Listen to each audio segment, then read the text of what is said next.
देश की वित्त मंत्री निर्मला सीतारमण 1 फरवरी 2026 को यूनियन बजट पेश करेंगी। बजट को लेकर आम आदमी से लेकर उद्योग जगत तक सभी की नज़रें टिकी हुई हैं। सवाल यही है कि बजट 2026 में क्या नया होगा और किन बातों पर सरकार का सबसे ज़्यादा फोकस रहने वाला है, जानेंगे आज के वीडियो में। नमस्कार, मेरा नाम है पीयूष, आप देख रहे हैं न्यूज़ 18 राजस्थान। जानकारों और एक्सपर्ट्स की माने तो इस बार बजट में कोई बहुत बड़े या चौंकाने वाले ऐलान होने की उम्मीद कम है। सरकार पिछले कुछ सालों में शुरू की गई नीतियों और योजनाओं को आगे बढ़ाने पर ज़्यादा ध्यान दे सकती है। सबसे पहले बात करते हैं इनकम टैक्स की। पिछले बजट में सरकार ने मिडिल क्लास को बड़ी राहत दी थी। नई टैक्स रिजीम के तहत 12 लाख रुपए तक की सालाना आय को टैक्स फ्री कर दिया गया था। यही वजह है कि इस बार टैक्स स्लैब में बड़े बदलाव की उम्मीद नहीं जताई जा रही है। एक्सपर्ट्स मानते हैं कि फिलहाल सरकार टैक्स सिस्टम को स्थिर रखना चाहती है।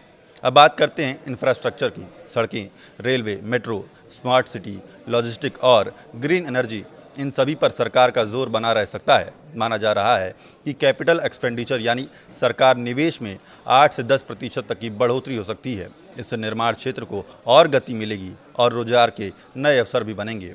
राज्यों को मिलने वाला ब्याज मुक्त लोन भी जारी रह सकता है। डिफेंस सेक्टर में भी इस बार ज़्यादा बजट मिलने की उम्मीद है। दुनिया में बढ़ते जियोपॉलिटिकल तनाव को देखते हुए सरकार रक्षा तैयारियों और देश में डिफेंस मैन्युफैक्चरिंग को और मजबूत करना चाहती है। इससे मेक इन इंडिया को भी बढ़ावा मिलेगा।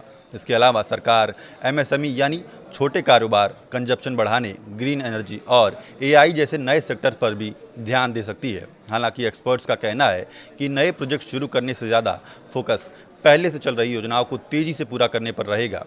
अब बात करते हैं खेती और एक्सपोर्ट से जुड़े सेक्टर्स की। मसाला उद्योग से जुड़े एक्सपर्ट्स का कहना है कि भारत को सिर्फ कच्चा माल बेचने वाला देश नहीं बल्कि वैल्यू एडेड और प्रोडक्ट बनाने वाला देश बनना चाहिए। इसके लिए साफ और लंबे समय तक चलने वाली नीतियों की ज़रूरत है। साथ ही किसानों की आय को स्थिर रखने के लिए कीमत समर्थन जैसे उपायों पर भी विचार किया जा सकता है। वहीं डिजिटल और टेलीकॉम इंफ्रास्ट्रक्चर को लेकर भी उम्मीदें हैं। जानकारों का मानना है कि सरकार को अब ऐसे मॉडल लाने चाहिए जिसमें सरकार, निजी कंपनियां और स्थानीय लोग मिलकर नेटवर्क तैयार करें ताकि देश के दूर दराज इलाकों तक सस्ता और मजबूत इंटरनेट पहुंच सके। कुल मिलाकर बजट 2026 एक संतुलित बजट हो सकता है।